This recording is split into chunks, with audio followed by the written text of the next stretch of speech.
Welcome to Make Magic Happen with Kat O'Sullivan. Over the next hour, you'll hear from Kat and her guests who will help you create the life you really want, even if it feels impossible. Now, here's Kat. Hey, good morning. Kat here. Whether you're here with me live or maybe you're listening to the replay, either way, welcome. I'm thrilled to have you part of my Make Magic Happen community. Let's pretend we're at your go to coffee shop having your favorite beverage. I hope you're ready to challenge assumptions, shift perspectives, and create new possibilities, even if they feel impossible.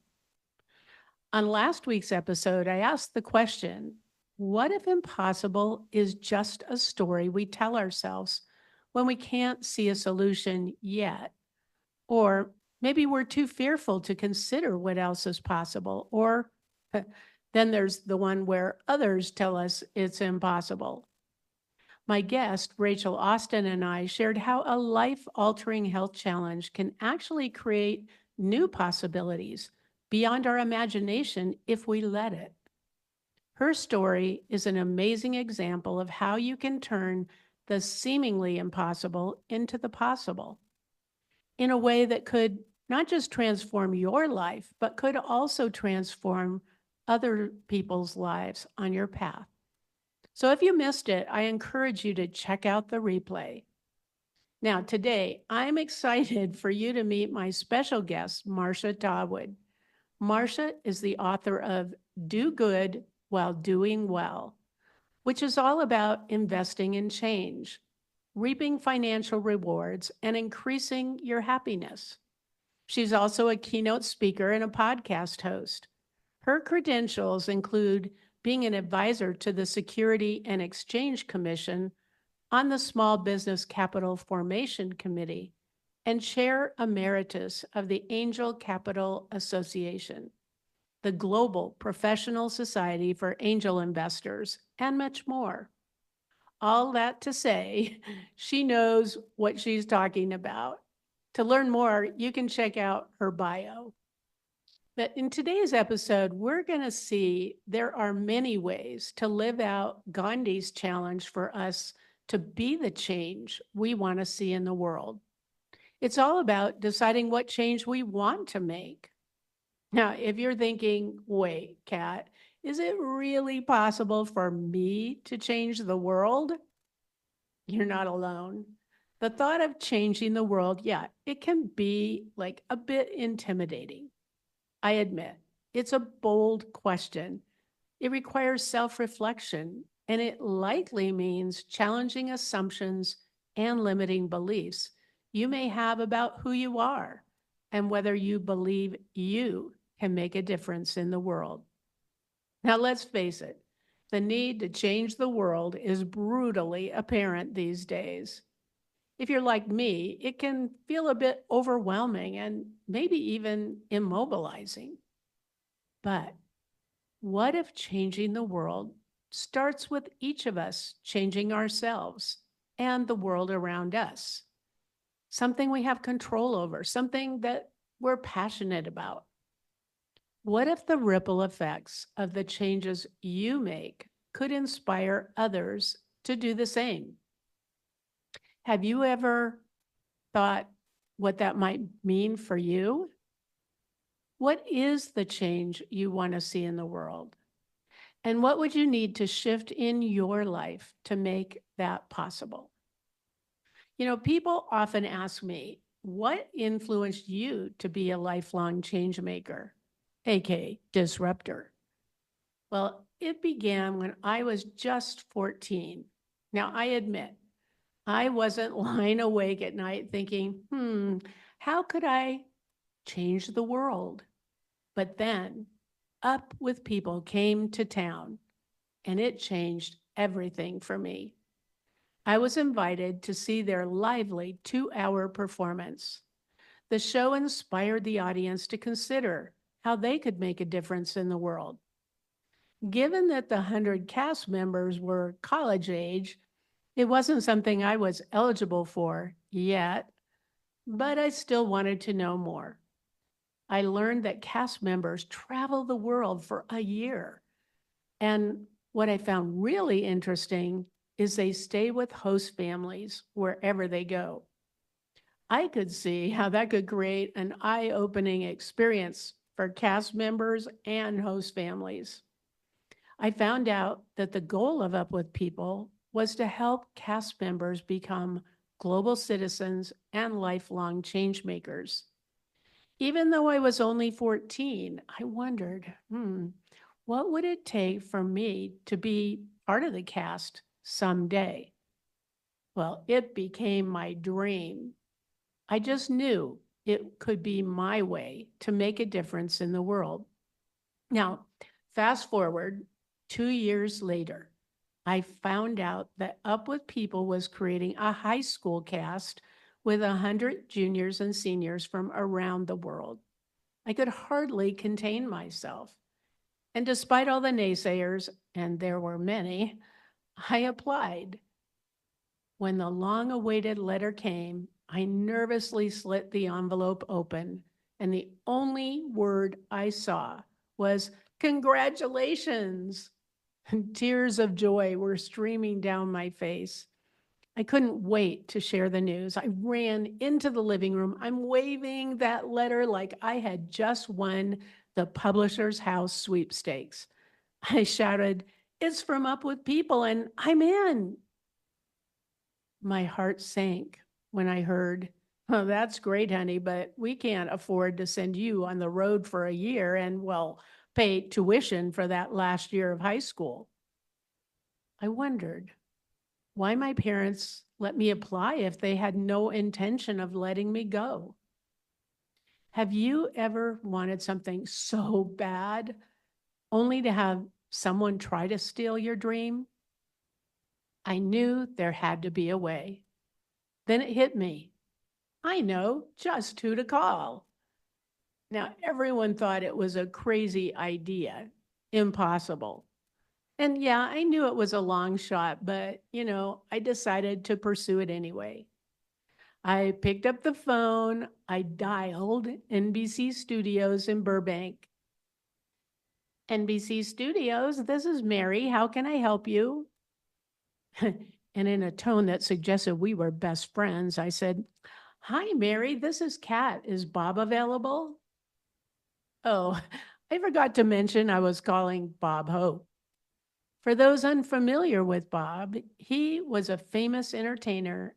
He won numerous awards and honors for his decades of U.S. tours to entertain U.S. troops overseas.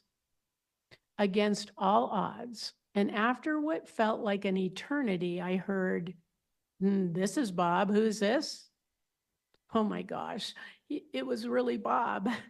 I introduced myself and I shared that we met briefly after his NBC special with Up With People the previous summer, and that I knew he'd been a big supporter of everything they stood for. I heard a quizzical, "Yeah?" Well, I shared how I had an opportunity to join Up With People's first high school cast, that I knew it was going to be life-changing, that being able to perform and inspire audiences like he had done with our troops, well, it was my chance to make a difference in the world. The only thing standing between me and this once-in-a-lifetime opportunity was raising the money to pay for it. I could hardly believe my ears when Bob said he'd love to sponsor my travels. I was ecstatic. It felt providential. For many years, I affectionately referred to that call as my Bob Hope strategy. That strategy is all about believing that seemingly impossible is possible and being brave enough to ask for what you want, expecting them to say yes. Well, since then, I've framed that as my hell yes strategy. I can't imagine how different my life would have been if I hadn't asked and if others hadn't believed in me. For me, this quote affirms the power of that strategy. Never tell a young person that anything cannot be done. God may have been waiting centuries for someone ignorant enough of the impossible to do that very thing. Hey, while that quote relates to young people, I believe it's true no matter your age or stage in life when we're willing to say hell yes to new possibilities. How could you put my hell yes strategy to work for you? Now, if you're wondering what my Up with People experience was like, I hit the road at just 16, full of youthful exuberance and a heavy dose of naivety. Yeah, I was on the road 24/7, 365, with a diverse cast of 100 young people and 15 staff I'd never met before. We were never in any city for more than 5 days that year. We traveled by bus, 3 of them, across the US and Canada. And yes, we stayed with host families, many of whom could not be more different than our own. I want to share my first host experience because it is such a great example of how these experiences totally disrupted my worldview. Now, imagine 2 white chicks from middle-class families were about to spend 5 days with an impoverished African American family in the deep South during an unrelenting rainstorm. Carla and I hardly knew each other. We had no idea what to expect from each other or our host family. We were more than a little nervous. Okay, I admit it. We were terrified. The Jackson family's home gave new meaning to the word minimalist. The walls were so thin, I worried that the rain would seep through them. I wondered, how could people live like this? I'd grown up in an entirely different world. Each day, we arrived home after rehearsals in school. Yes, I was doing my last year of high school on the road. The world was our classroom. It was a transformational, real world learning experience. Okay, back to my host family experience. Each night, they had a meal prepared for the 2 of us. We heard, "Go ahead, girls, we already ate." We suspected that was not true, that we were probably eating what should have been their dinner. It was a bit awkward. I wondered how many other meals they were skipping. I realized there was so much I took for granted, so much I judged. It was time for me to replace all my judgment with curiosity. So after dinner, we joined the family in the living room for interesting, sometimes awkward conversations. But my fear, it soon turned into fascination. How could we be from such different cultures and circumstances yet have so much in common? It was a lesson that began to shift my worldview. And I was really curious about Grandpa Joe. He just rocked back and forth in his rocker, smoking his pipe like something out of a movie. He never said a word. I couldn't help but wonder what the heck was he thinking? When it was time to leave for city number 2, I felt like I had a new extended family. I was puzzled when Grandpa Joe actually got up from his rocking chair. He came towards us with open arms, tears streaming down his face, thanking us for staying with them. He didn't think anyone would. Oh, we were speechless, and we had tears running down our faces. This is just one of many host family experiences that first year from all walks of life, from poverty to wealth and everything in between. And it wasn't long before staff invited me to join the cast's advanced PR team. This meant going ahead of the cast to find host families, working with sponsors and various media to get the word out about the upcoming performance and handling all the logistics. Typically, 2 or 3 cast members were on the team, and we had no one telling us how to make it happen. The really only adult supervision was our host families. I can't imagine this now, but back then it was okay, albeit a huge leap of faith for 16 and 17-year-olds. I ended up staying on another year on the PR team. My experiences over those 2 years helped shift my perspective, challenge so many assumptions I had about myself and others. I understood at a deep level that we're all human and share many of the same hopes and dreams. Those experiences helped me become that lifelong change maker and, yes, a disruptor. They've helped me turn disruptions into magical disruptions that have made the seemingly impossible possible. They've shaped the legacy I'm living today, a legacy of saying hell yes to the seemingly impossible throughout my life. It equipped me to disrupt the status quo and create transformative experiences in the world of education, help shift perspective around what else is possible for at-risk youth.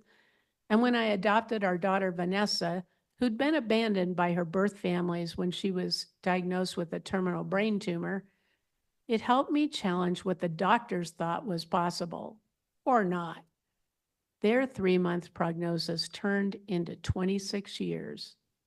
I share more about these experiences and more in my new book, From Doubt to Do, Navigating Your Pathway to Possibility. You can learn more by clicking on the QR code or go to my website, katosullivan.com. I never could have imagined that all of this was possible just by joining up with people. The reality is, we never know what's possible until we say hell yes to our dreams, whether we're young or old or anywhere in between. What's your dream?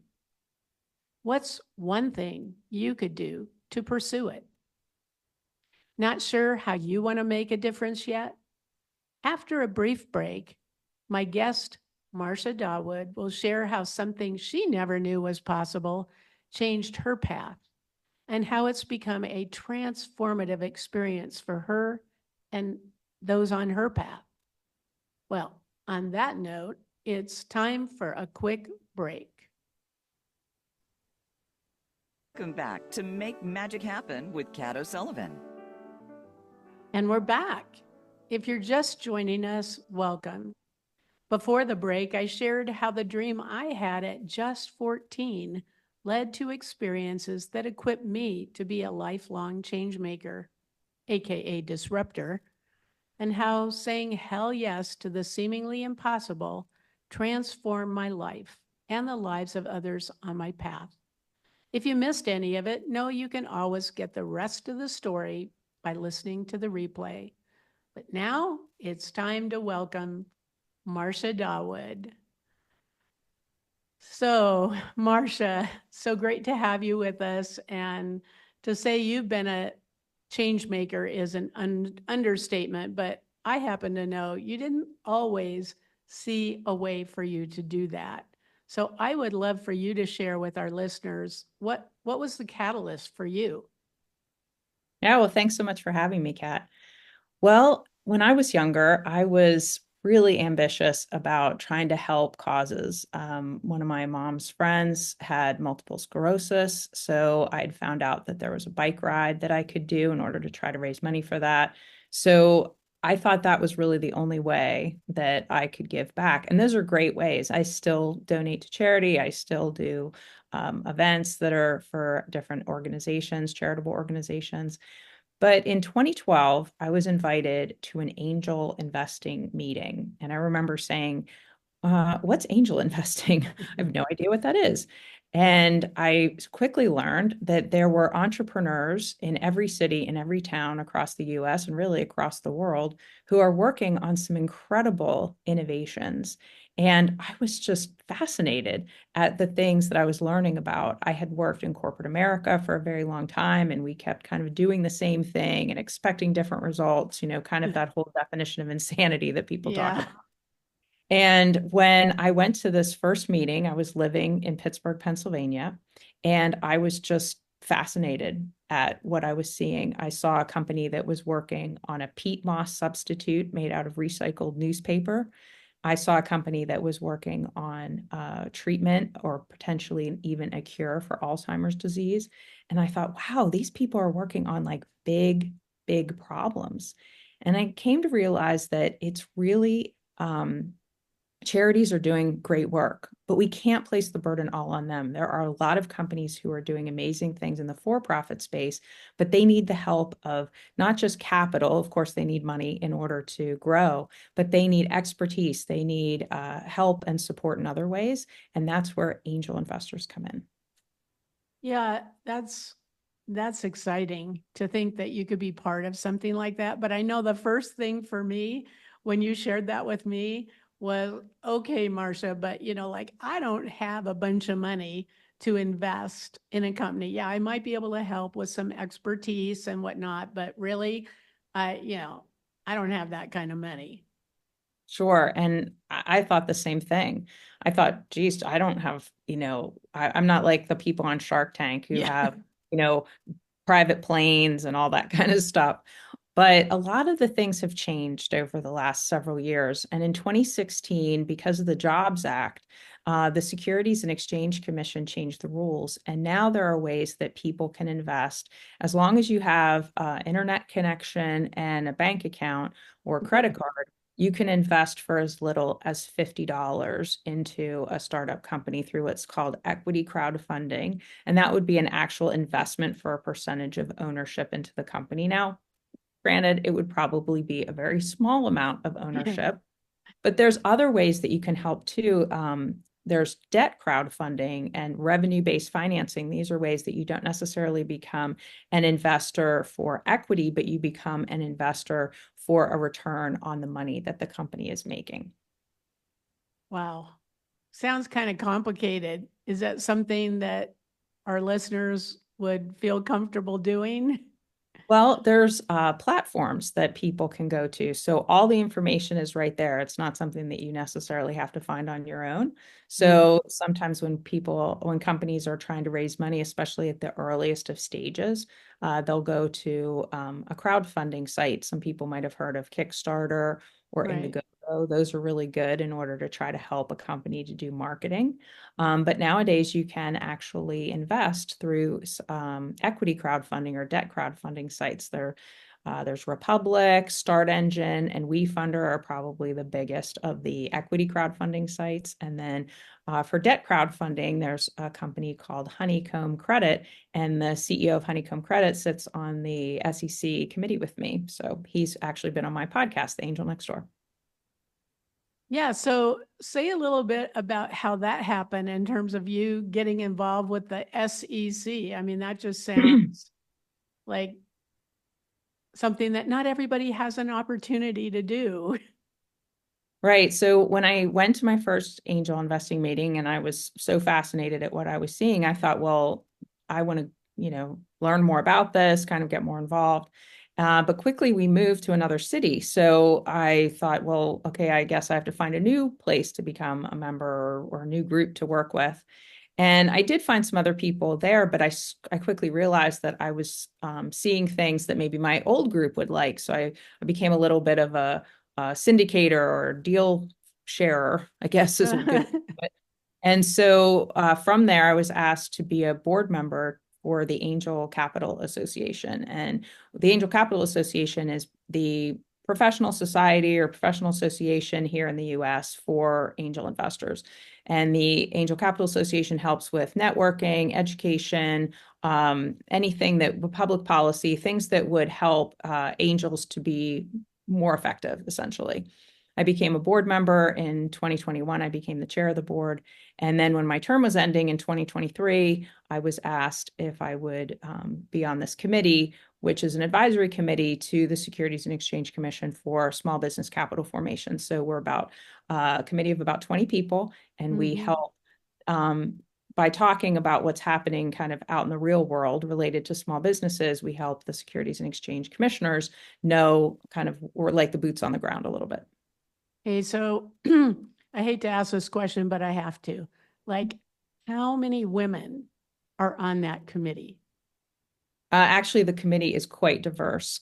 We have several women, people of color, two disabled people, Latino. I was very impressed at the diversity of our committee. Yeah, that is. I guess the reason I'm asking that is if I recall, I don't know the exact percent, but women entrepreneurs get a relatively small percentage of the capital that's available to help them start their businesses. Can you say a little bit about that and if you see any shift in that? Sure. So I am an associate producer on a documentary called Show Her the Money, which is all about this exact thing, how women in venture capital, which is when your company is a little bit bigger, venture capital dollars come into play. And they only get really less than 3% of venture capital, and women of color get less than 1%, and disabled founders they're not even on the radar. Wow. So we have to change this. Mhm. Now, at the earlier stages, the data that we have from the Angel Capital Association, it's probably more like 20-25% of female founders get earlier funding, but those are much smaller dollar amounts. So when you're talking about the bigger pools of money, yes, it is pretty abysmal how much money goes to female founders. The best way to change this is to get more people involved in the funding process. We need more women as fund managers. We need more women getting into venture capital. Fortunately, many universities nowadays have entrepreneurship programs, and I'm seeing Mhm. more women go into those types of programs so that they can actually, eventually go and work for a venture capital firm or a private equity firm so that we can get more women making those decisions. Yeah, that's what do you think that would change if that number went up to more like 50%? What what what do you think would happen? Well, women are creating amazing things. There are female entrepreneurs out there doing incredible work, building amazing companies. And a lot of times they don't get the funding to even get the company off the ground. So it is important that we get this funding to them so that they can grow and scale, because we're not going to see the types of changes we want to see in the world. We're not going to see the changes in women's health. We're not going to see the types of changes in other areas where women can actually build and make that change. Yeah, I mean, it's pretty exciting to think about what might be possible. Yes. Um, and, there may be listeners that say, it feels a little risky to get involved especially if you're giving money. Um, can you say a little bit about how you approach that in terms of the risk and uncertainty? Sure. So a lot of it is that angels tend to not do anything as solo angels. Angels tend to do things in groups. Mm. There are angel groups pretty much in every city, in every town, and more are forming all the time. There are also funds. I'm a big fan of a fund. A fund allows someone to invest some money and then be able to spread that money over multiple companies, 10 to 15 companies, which also spreads out the risk. Mhm. When you're talking about risk too, in at the Angel Capital Association, we say that you really shouldn't invest more than 5 or 7% of your investable assets. So this isn't like you're taking all your money and betting it on black or anything like that. Right. This is Yeah. really, you're taking a small portion of money that you would maybe use to invest, and you're using that for private alternative assets. That's basically what this would be called, because it's illiquid. It's a little bit different than the stock market, because the stock market, you could buy and trade or buy and sell a stock in seconds, really, nowadays on some of the Mhm. platforms like E-Trade and Fidelity. But with this, once you make the investment, you have to wait until the company is either sold or something happens that you can get liquidity that way. Yeah. And you mentioned that there's other ways to help, not just monetarily. Can you say a little bit more about what kind of things are needed? Sure. So companies need all kinds of advisors, help with things like even being customers and supporting some of these earlier Mm, stage companies. In a lot of cases, we're kind of used to the big guys. We buy products from big companies that we've heard about over and over again, and they market to us all the time on television and all over the place and on social media. So the just being able to support a local business or a local startup company who's making a product or service that is different, or maybe it's similar to what you're using right now, but you could really be supportive of this company because they need the customers, they need the feedback. Giving feedback is another thing too. A lot of reasons, one of the big reasons why companies like crowdfunding, whether it's through like a Kickstarter, Indiegogo, or even on an equity or debt crowdfunding site, is they get a lot of feedback from the customers. So somebody might buy something and they might be an early adopter, but you're able to then actually tell the company, hey, I like this, but mm. there's this, that, and the other thing that you might be able to do to make it even better. And then your suggestions can actually be a part of their solution. So it sounds like there's a way for any of our listeners to get involved in some way, as you say, whether it's just, you know, buying their product, giving them feedback. Some of our listeners may, have some expertise also that might be beneficial. Um, have you found that there's any particular kind of expertise that is helpful for these early stage companies? Well, growing a business is hard work. So really, these companies need all kinds of help and expertise. It does depend on the company. Usually there's a group of advisors that help early stage companies. So I would encourage if you have, various expertise, especially in healthcare or climate or some type of specific technology, go seek out who is working on something in your local area, or even if it's not in your local area. Nowadays, everything has gone online anyway, so it's pretty easy to be in touch with people who aren't necessarily right in your own backyard. But there are a lot of things going on in every city, in every town. So just simply doing an online search for startup events and then just fill in or startup events near me Right. will give you some ideas about what's happening right in your own backyard. Yeah, I mean, before the break, I talked about, what kind of difference do you want to make? What Right. is the issue that's kind of like burning, you have a burning passion about, and that's probably a great place to start, is really just, doing some self-reflection. You know, where would you like to make a difference?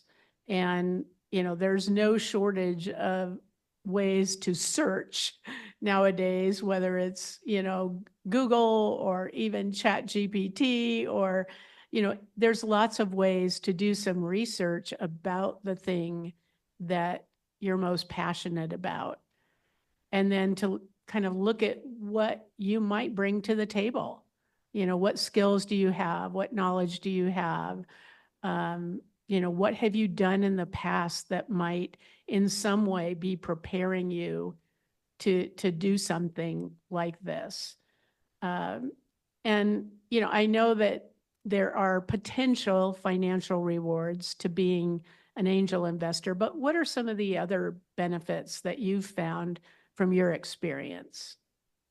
Yeah, one of the big things that I'm passionate about is job creation. And, the majority, or there are a lot of people in our country who are employed by small businesses. And that's kind of where like the heart of America, in my opinion, lies. And so job creation to me is a big deal. And I've watched companies grow from 3 or 4 employees to 20 employees to 30 to 50. And, we're not talking about, some companies like Google, they were a startup. They started as a very small company. They were backed by angel investors and they became an employer of 150,000 people. Yeah. That's awesome. And that does happen. But there are a lot more small businesses who are employing 50, 100 people, and growing to that size is fantastic. And that's, a really that's something that really warms my heart, because now you're not just giving somebody a fish, but you're teaching them to fish, and you're letting them be able to have that ability to, provide for themselves and their families. The other thing is, I'm a big believer in paying it forward. And I love the idea of being able to help a company when they're young, watching them grow, and knowing that I'm doing something that down the road could be really a game changer for a lot of other people. Yeah. I mean, this whole idea of like changing the world, it really does start with each one of us making a decision about, how we can create an impact, and it might start with ourselves, like what would we need to do to be in a better place in terms of our mindset, in terms of our health and our well-being, so that we are able to give back, to pay it forward. I love that. So if that's something that sounds exciting for you, let's connect after the break. Welcome back to Make Magic Happen with Kat O'Sullivan. Welcome back. If you're just joining us, in our previous segments, we learned there are many ways to be a change maker, to make a difference in the world. And my guest, Marcia Dawood, shared a way you can make a difference as an angel investor, that it's actually possible to invest as little as $50. And there's lots of other ways you can contribute. So if you missed any of that, know you can always get the rest of the story by listening to the replay. And if you want to join the conversation, remember the number is 888-346-9141. Now, for my listeners, I want you to know that when it comes to angel investing, Marcia is an expert and she walks the talk. She's a venture partner with Mindshift Capital and a member of Golden Seeds. It's one of the largest angel groups in the US. And both groups, they focus on investing in women-led companies. She holds investments in over 50 early stage companies and funds. Marcia's committed to expanding support for diverse companies that focus on the world's biggest problems and accelerate positive change in areas like hunger, clean air, medical advances, and climate change. So, Marcia, for our listeners who never knew this could be a possibility for them and are curious about how they could learn more, let's talk about some of the other things that you offer that might give them more insight, confidence, curiosity. The first thing that comes to my mind is your podcast. Can you say a little bit about that? Sure. So I started the podcast in 2021, and I really just wanted to start it in order to showcase different people that I knew who were angel investors, and they were kind of the people who were your neighbor, or just somebody that was not, somebody super famous. It wasn't somebody who was on Shark Tank or anything like that. This was, your average person. And so I call the podcast The Angel Next Door. And I started out by interviewing people who became angel investors. And I would ask them all these questions about, why did you become an angel investor? How? What are the things that you really care about? Why would you do this? And, started to really drill down into that. I'd seen a lot of podcasts that were out there talking about being an entrepreneur or growing a company or raising money, and those things are great. But I never really saw that there was anybody talking about, well, why would you even do this? And so that's really what the podcast started out as. And that's the core of what it is. But over the years, because now it's been almost 3 years, we're coming up on a 3-year anniversary, and we've recorded 80 episodes already and released those. I have had 4 Congresspeople on, U.S. Congresspeople, and 2 of the SEC commissioners have also come on and talked a little bit about what it means to have investment in companies that are small businesses around the country, and how those small businesses really do contribute to our job creation and our economy overall. So Through that, I also started to add on different episodes related to some of the things we've already talked about on the show, like equity crowdfunding, debt crowdfunding, revenue-based finance. There's a way that you can actually invest in a for-profit company using philanthropic dollars. So you Hmm. donate money, you would get a tax write-off, just like you would if you were donating to any charity. But then you're able to take those dollars and invest them into a for-profit company. There's various rules and regs around that, but and I talk about that more in my book, but I have several podcast episodes about that as well. So what I'm trying to do is really demystify the entire Hmm. space. Every time I would talk to somebody and I would say, "Hey, I'm involved in angel investing," and they would look at me kind of funny and say, "What's that?" What the And heck is that? yeah, what the heck is that? And well, I could never do that. And it wasn't that they didn't want to. It had never even crossed their mind that it was something that was accessible to them. And I thought, you know what? I need to change this because I'm frustrated as an angel investor when I see these amazing companies, especially run by women, and they're not able to go very far because they don't have the capital, they don't have the expertise around them. And so I thought, well, wait a minute. I think I just need to talk about this more. If we all started to talk about this and bring awareness to this subject, we would have a lot more capital, a lot more intellect, all surrounding these companies to help them to grow. And I think that was one of the big reasons why I also got involved in the documentary Show Her the Money, because it is an awareness piece. We have an awareness problem with all of the innovation that's happening in our country. And that innovation, we want to see that. We want to have that as part of our lives, but it's really not going to go anywhere if we think somebody else is going to do it.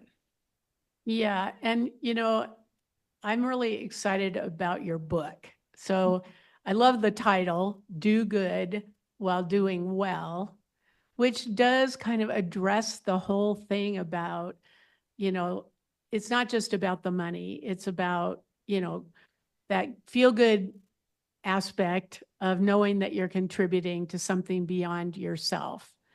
And I'm also excited about it because I'm listening to you and, there's a lot of terminology and a lot of, details about this that can feel a little bit overwhelming. And I'm sure, the book is going to help, you know, be a resource. So can you share a little bit more about what people could expect in your book? Sure. So there are books out there on how to be an angel investor, and really isn't one of those books. You're not going to learn about term sheets or the due diligence process. I could throw out all kinds of terminology for you. This is really a why-to book. This Uh, is a why-to book about why somebody would want to help some of these early stage companies and really be the change that they want to see in the world. So the book. I just want to really emphasize the word why, because I talk about this a lot in my previous episodes, is that, once we decide to do something, we have this idea, and we get some clarity about the idea, but it's not going to go anywhere unless we have a strong why. That's So say a right. little bit more about that, because that's my, one of the things I'm passionate about is helping people figure out why they want to do something so that they will be able to get it done. Yeah. Well, during COVID, I ended up taking an online course through Yale about happiness. And one of the things that really stood out to me is, people can win the lottery or they can have something horrible happen to them. And there's these highs and lows of, wonderful or terrible things that happen. But at the end of the day, the thing that increases people's happiness through this study by Dr. Laurie Santos was that you actually become happier if you do things like exercise, sleep, take care of yourself, all of these things. But one of the other big things, and one of the exercises that she encouraged people to do on a regular basis, was paying it forward. These Mm. random acts of kindness or ways that you can actually help someone else or help a cause that you care about. And that really stuck with me because I thought, well, that's a big reason why I want to be an angel investor. It's because I want to help get these innovations out into the world so they can help other people. It's not just about me trying to make money or trying to do whatever I'm trying to do. I'm trying to pay it forward and get that increase of happiness for myself because Yeah. I'm contributing to something that's bigger than me. So with the book, I ended up getting a trade review where they review the book pretty much for what they think. This isn't like, oh, I'm going to give you 5 stars or, necessarily. All right. And in this particular review, it said, even the financially illiterate will understand what angel investing is by the time they read this book. And at first I thought, well, that's pretty blunt, but okay. But that's exactly what I was going for. I was really trying to make sure that by the time people are done reading the book, they really understand what it is and how, if they want to, how they could get involved themselves. Of course, And anytime you're making financial decisions, you always want to consult your own financial experts and yeah. accountants and all that good stuff. But if they really wanted to get involved, they would see a path of how they could do it. And I understand you're also including a workbook. Right. Workbook will be separate. So the Okay. book comes out September 10th, and that'll be on audiobook, ebook, and in hardcover. And Mhm. then at the same time, there will be an accompanying workbook that will go with it. The workbook is going to get into a lot of things that the book doesn't necessarily get into as far as exercises.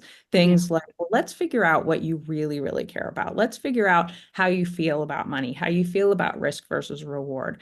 And then I also get into some exercises that deal with, let's take a look at what an entrepreneur is really looking for when they go for funding. And let's take a look at some examples. So I have a couple different companies in there that show how they're looking at fundraising. And then at the end, it's how do you get involved? How do you find your local angel group? How might you find somebody who's looking for help with your expertise, or maybe just helping you? Maybe they just want your help through your time.